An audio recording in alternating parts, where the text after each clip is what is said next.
Okay, this meeting we're in right now is a meeting for, it started at 7 o'clock.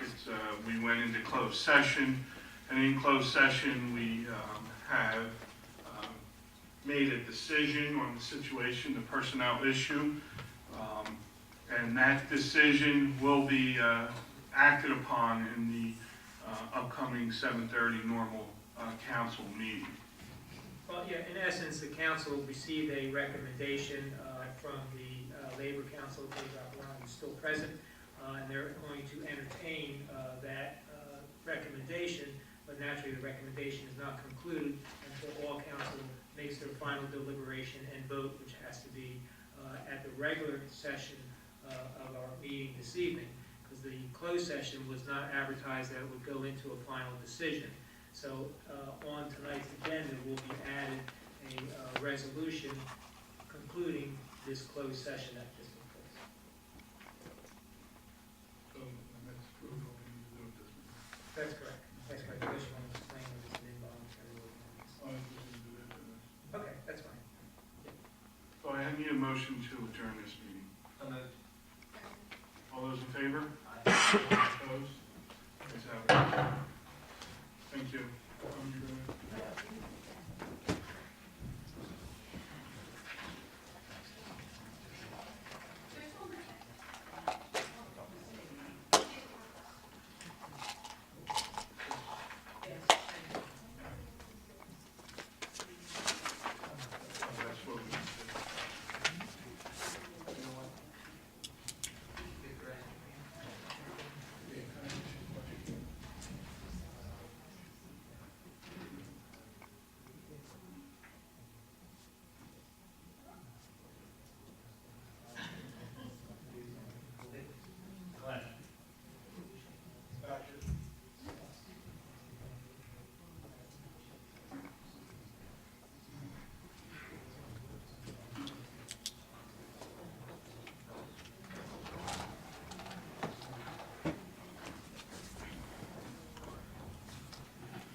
Okay, we'll get started on the next meeting. All rise for the Pledge of Allegiance. Reverend Toki Taylor, present. Okay. I pledge allegiance to the flag of the United States of America and to the republic for which it stands, one nation, under God, indivisible, with liberty and justice for all.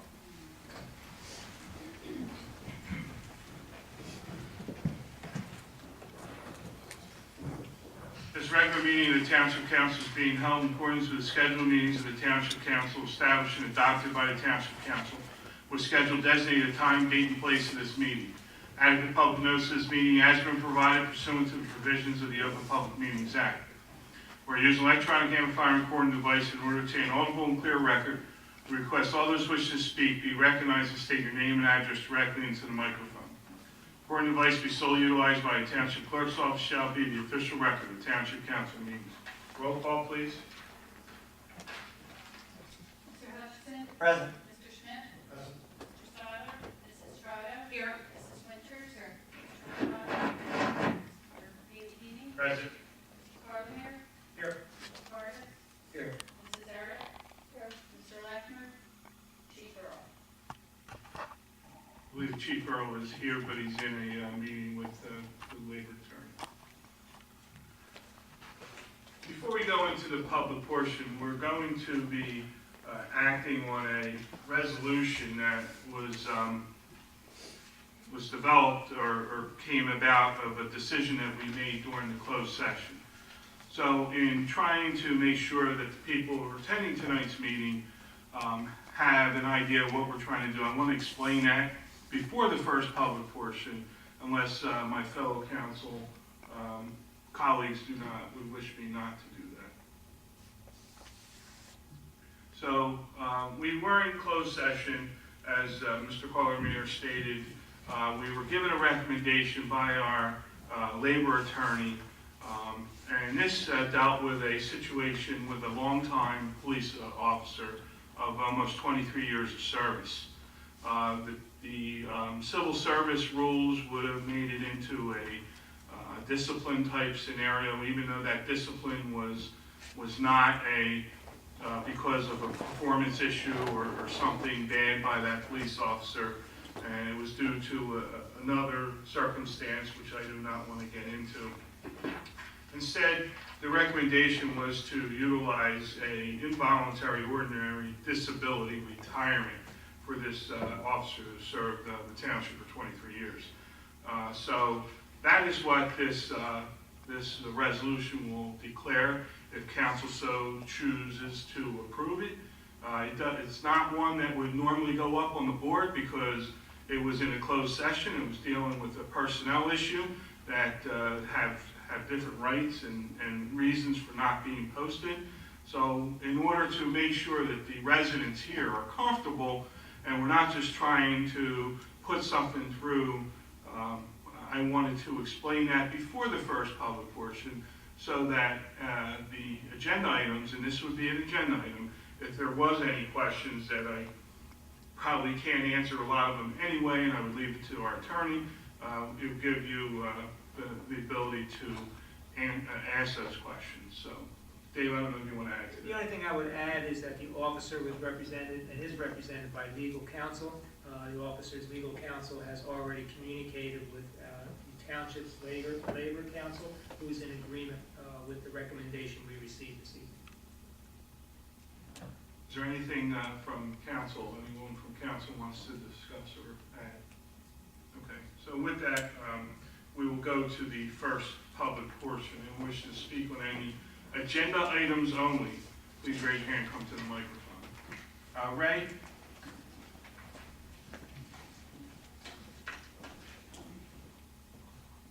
Ray?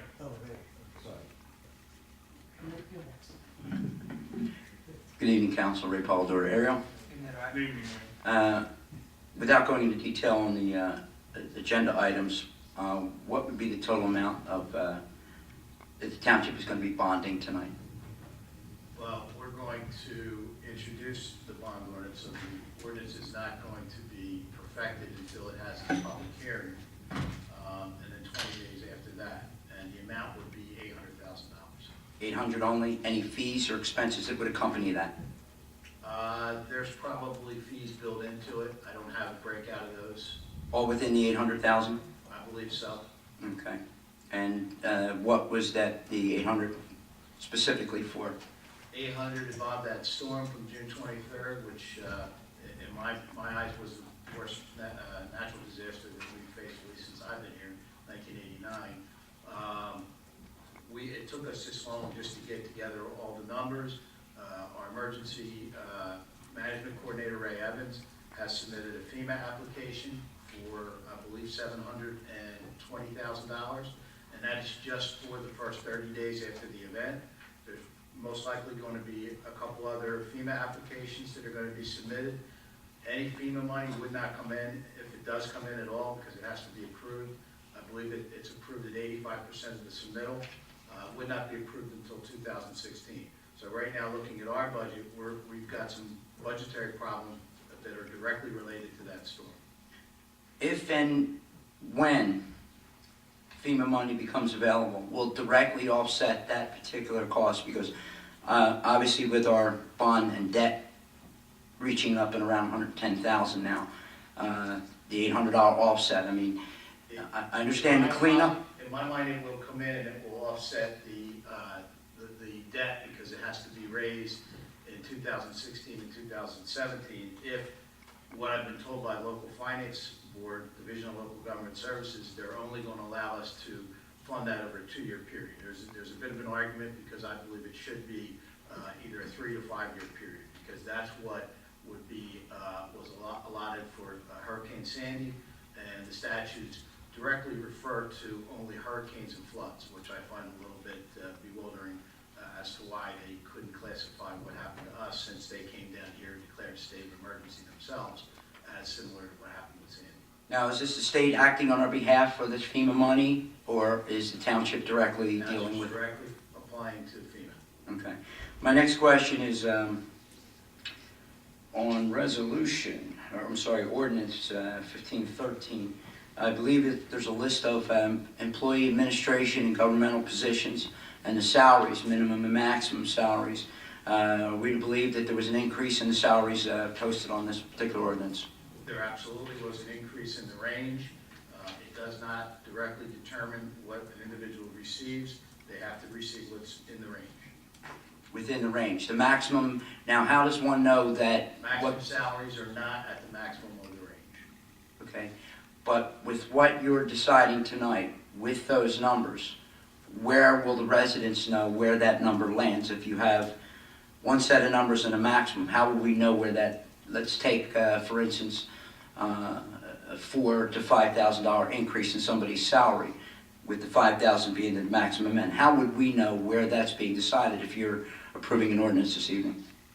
I believe it's just public information, correct? Why is it so vague in the ordinance? Your ordinance seeks a range, and the administration can, with council's approval, set the salary anywhere within the range. Okay. Then my next question would be, with the exception of the police department and those that sacrifice for us, what's the average amount of healthcare copay that the public employees in our township are reimbursed? They Out of pocket. reimbursed based on Chapter 78, and that was the law that was passed on June 28, 2011. It is a phase-in, a percentage phase-in over a 4-year period, and it depends on what their salary is. There's a table with salaries, and then there's percentages that are applied across over a 4-year period. Is it safe to assume that somewhere in the neighborhood of $600 per employee would be the amount of an average reimbursement for out-of-pocket healthcare copay for the doctor prescription? I couldn't tell you the average. I can tell you on the high side, Give me the high and the low, please. I don't know the low. The high is probably close to $10,000 at 35%. In reimbursement copays for when you go to the doctors and when you pick No, up? I'm talking about out-of-pocket pays. I would say there's a habit there. All right. I'm talking about when you go to the doctor, it's, I believe it's, Is that the thing that was, the cost that was part of the negotiations? I'm sorry? 500 per employee. Yeah. He's talking about the reimbursement for the flex. I'm sorry, I missed. I was 10,000, would have been really sweet, I guess, for them anyway. I thought you meant the amount that they pay towards their health care.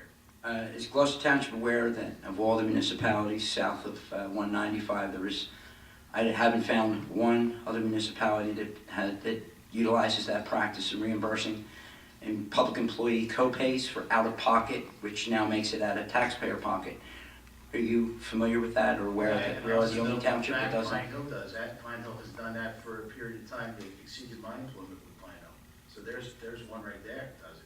I haven't done your research, but I would imagine if I called around, there are other municipalities that do. And to be perfectly honest with you, I was taking comparative size towns and down a little bit. I don't think I went down as small as Pine Hill, but you would have that knowledge in Pine Hill. Relative to size. I think if a municipality is doing it, they're doing it.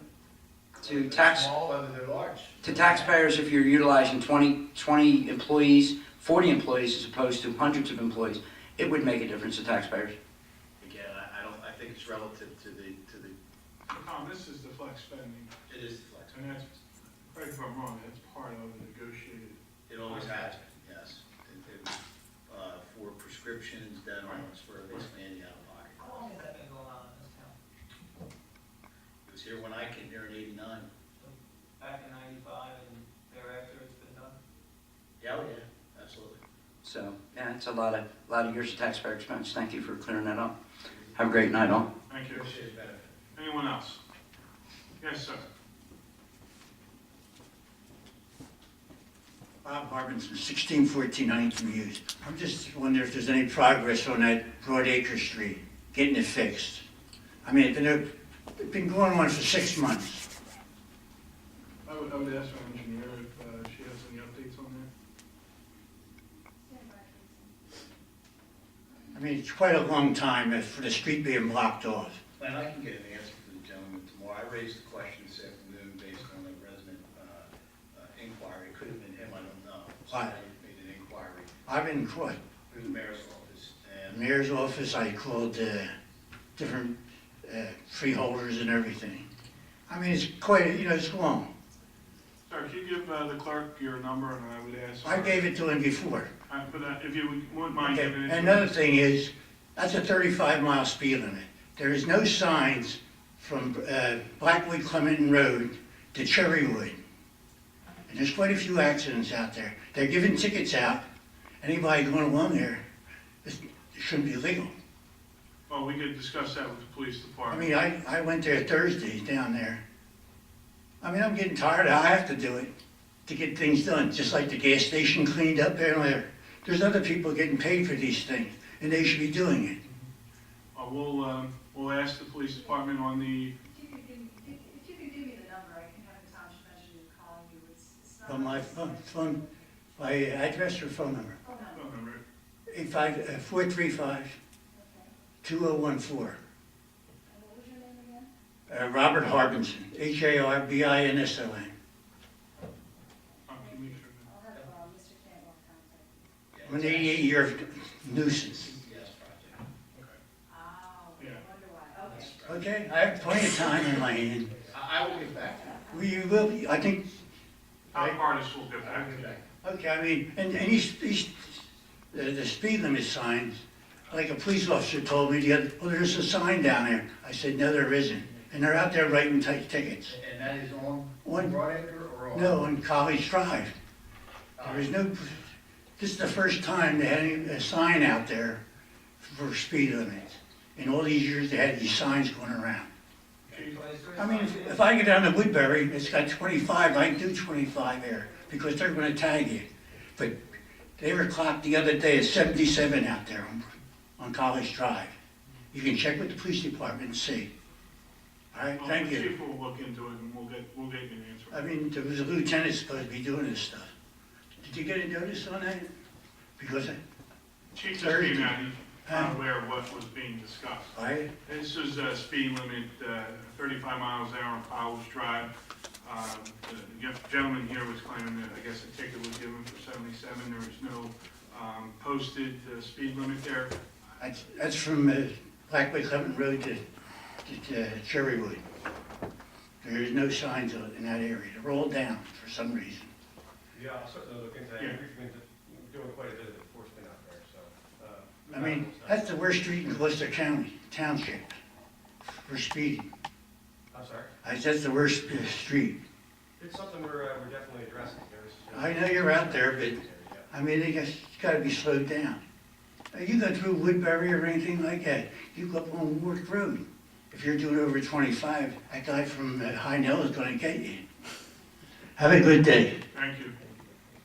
Anyone else? Yeah. Pete?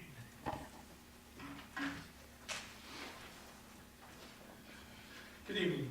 Pete Heinball, Morningstar Court. 1514, we're establishing, we're going to vote on establishing this Health Service Advisory Board. How was that need created? What was it? That's for the county. That's legislation, it's more of a housekeeping. The county has requested, county has, this town as well as several other towns throughout Camden County and the state of New Jersey, the counties using, enforce the Board of Health in each of the respective towns. There's funding available through this type of program for the counties. Legislation requires municipalities to participate and be involved in health issues with a Board of Health. So we are, as other towns are, with Camden County, adopting an ordinance to establish an advisory board. The purpose of that advisory board is to coordinate Board of Health issues here in Gloucester Township, and also then to delegate the county officially as the enforcing arm of Board of Health issues. Keeps us in line with legislation. I see. You said funding was provided. The state is providing funding for, Well, I probably shouldn't have said that, but I understand that that's one of the issues, that the county has the ability, under Board of Health issues, to receive funding, and this just kind of solidifies their ability.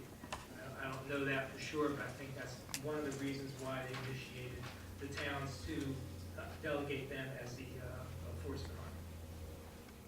when, for Gloucester Township, regardless of funding, absent of funding, will there be any costs associated with this for Gloucester Township, for this board? It's an unpaid I don't position. think you're gonna see any cost on this. Right. It's just people that voluntarily will serve on the board. I think there's 5 members. 5 members, staggered terms. Okay.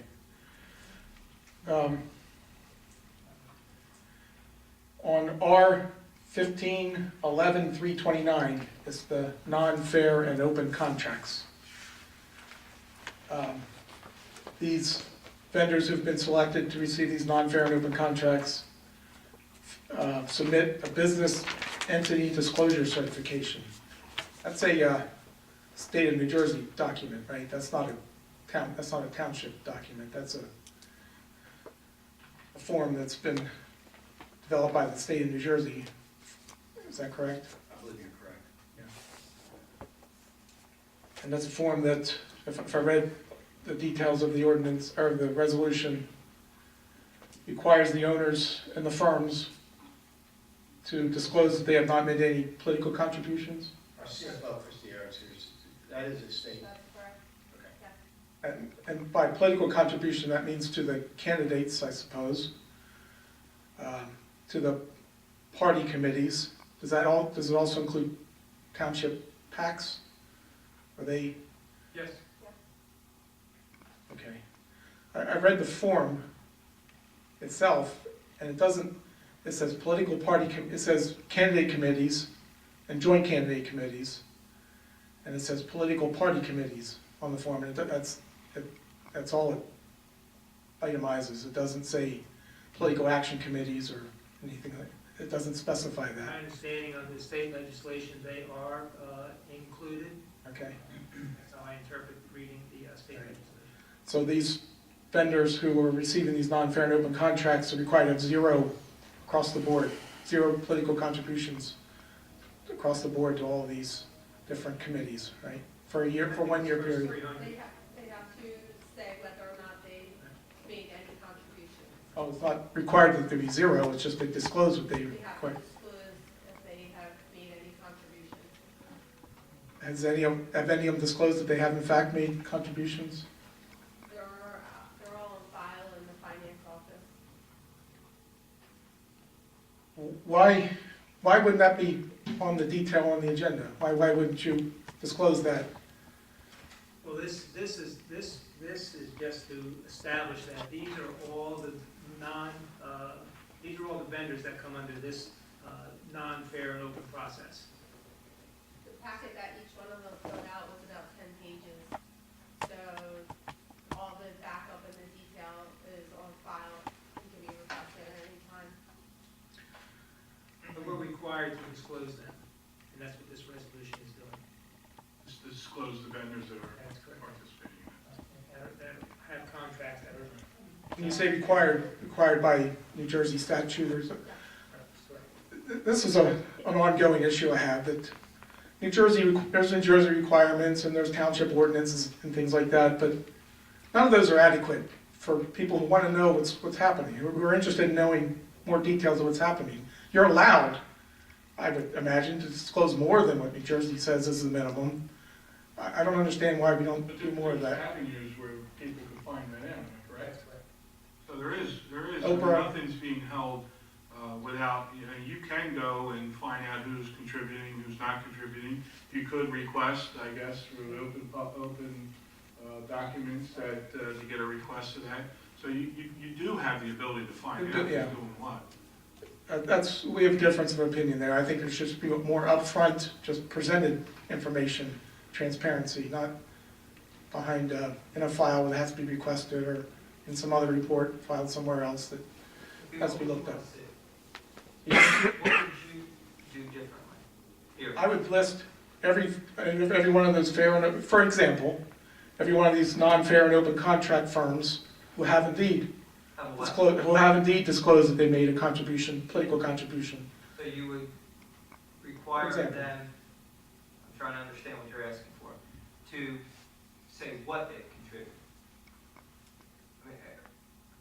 Say that again, I'm really trying They to. fill out the form, all these firms fill out this business entity disclosure certification, which among other things, that disclose what political contributions they made. I want that disclosed just right up front on the Okay. detail of the agenda, So maybe, you think it should be attached and made a part of this?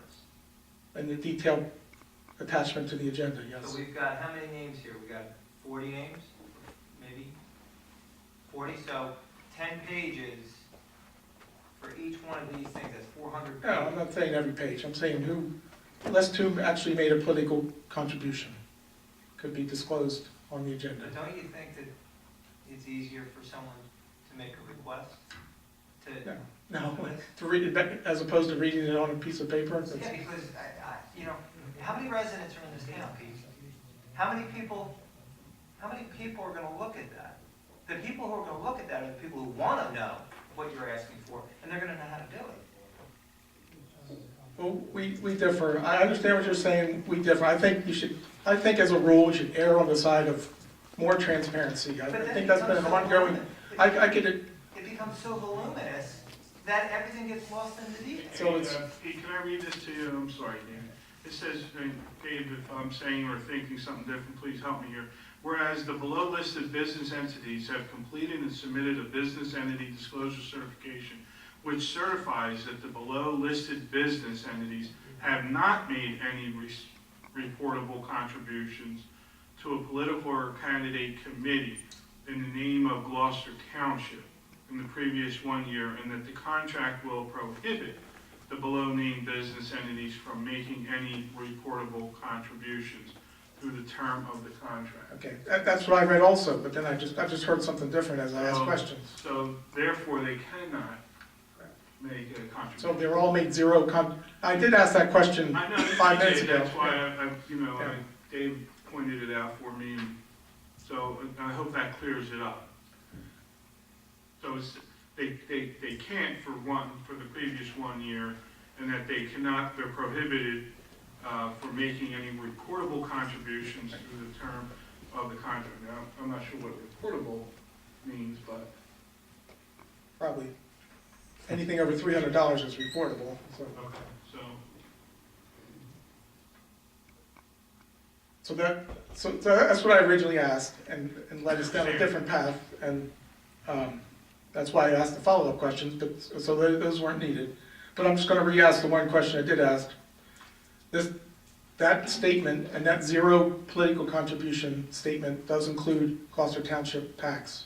For example, That it does, I Citizen- don't read that here, but I would leave it up to you, Dave. Well, I guess I'm gonna have to get back to you on that, what you're referring to as a Gloucester Township Political Action Committee, so that we know the answer that I'm giving you is correct in conformity with what the legislation says and with this resolution ordinance says. okay, So by next meeting, Dave, you'll have an answer, so we can let Pete and Okay. others know. all right, thank you. Thanks, Pete. Moving on to Resolution 334.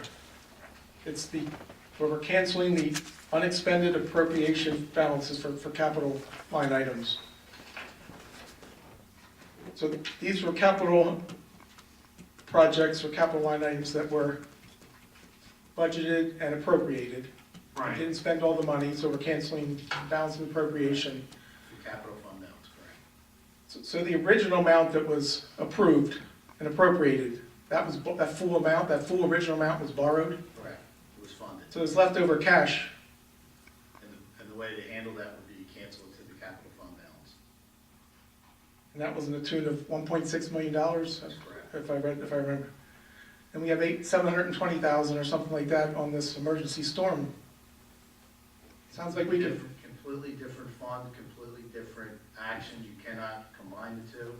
The money that was expended out of the general fund, it remains expended from the general fund, and it could cause the 2015 budget to go over. And if that happens, then we'd have to raise the entire amount the following years in deferred charge. Right now, the way this is set up, it allows us the flexibility to finance those over